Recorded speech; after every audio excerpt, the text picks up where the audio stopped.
A. Stochastic terrorism. It occurs when a person or group is demonized by, say, an influential politician, and who incites violence that was probably going to happen, but the specifics could not be predicted. Perhaps a politician and his supporters feed and spread the false and insane theory that a Jewish philanthropist is paying for caravans of Latin Americans to come into the U.S. to wreak havoc. And say after that, it is followed by mass shootings of Jews in synagogues or Mexican Americans. Lies are told over and over, and it ends up in violence. Perhaps lies about election fraud. For instance, a former Houston police captain who tried to investigate baseless claims on his own is now facing an assault charge. Police say 63-year-old Mark Anthony Agite chased down a so-called voter fraud mastermind, he wasn't one, with his gun. Turns out the mastermind was an air conditioning repairman who had nothing to do with the election. And as CNN's Ed Lavandera reports for us now, the former police captain could now face 2 decades in prison.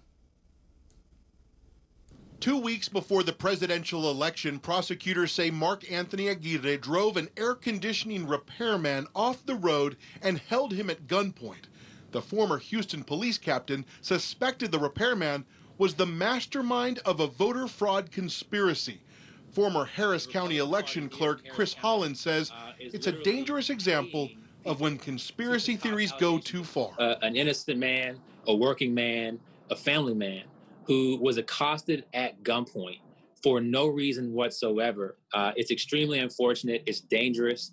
This man deserves to be prosecuted. Prosecutors allege Aguirre and a team of investigators worked for a group called Liberty Center for God and Country.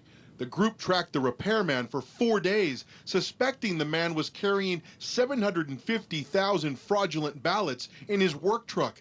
Police say there were no ballots in the truck, just air conditioning repair parts and tools.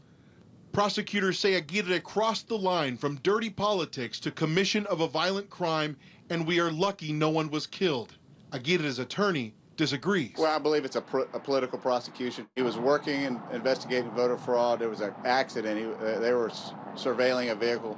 There was an accident, and then a member of the car got out and rushed toward him, and that's where the confrontation took place.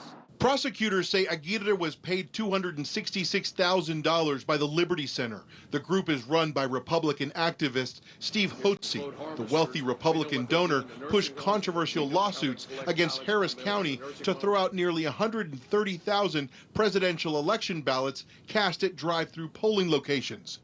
After a judge ruled against the Republican lawsuit the day before the election, Holtsy acknowledged he had a team of investigators hunting what was really a phantom voting menace. Do you think Democrats are stealing the election in Texas? Yes, I know that.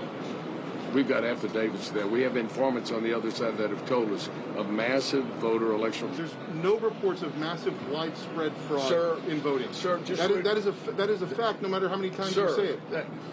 You're totally wrong on that. Houston police say when the victim got out of his truck, Aguirre pointed a gun at the man and forced him to the ground and put his knee on his back.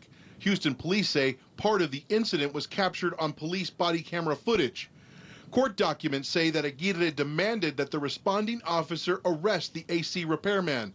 Aguirre told the officer that he, quote, can be a hero or part of the problem.